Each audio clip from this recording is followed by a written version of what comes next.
An eccentric external rotation and internal rotation technique. We're going to use this to try to get motion into external rotation.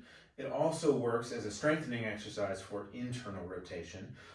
But most of this video, I'm going to show I like it to help try to improve motion when we're limited coming out here, which can happen after a shoulder injury or shoulder surgery. So I got a band set up. It's coming across my body. I'm going to be working on my left side. I'm gonna get a towel and put this underneath my elbow. That's gonna keep my elbow tight to my torso. I don't need to push it hard, but I don't wanna drop the towel. So what often happens as we get tight is then we start doing something else with our elbow to try to make it seem like we're getting motion. We wanna try and limit that.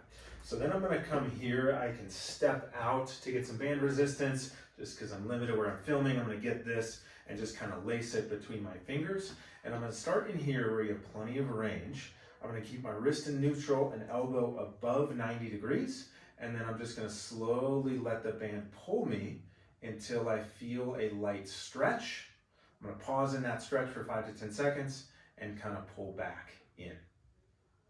Coming back into a stretch. And then we go there. As I come in, I want to make sure I'm not sending my shoulder forward. I'm just going to get a little more resistance on this band. I can kind of wrap it around my hand if I want, whatever feels comfortable. So I'm going to come in. As I get into that range where you might feel a stretch, make sure you're not doing anything with your elbow or your wrist. We want just pure shoulder rotation. Pause for 5 or 10 seconds and come back. And so I've found, and there's a little bit of research to support, that when we're trying to chase after motion in a stiff joint, doing an eccentric, so that means this is loaded, pulling me that way, but I have to use my muscular force to slow it down and control it. That helps to actually improve motion more than just forcing a stretch alone.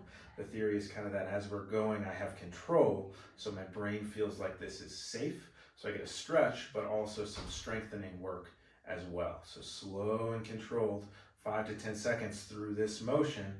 Get that stretch to 5 for 10 seconds and come back. So each repetition should take at least 15 to 20 seconds, if not a little bit longer. I typically prescribe a minute or two, or 10 to 15 reps, something like that.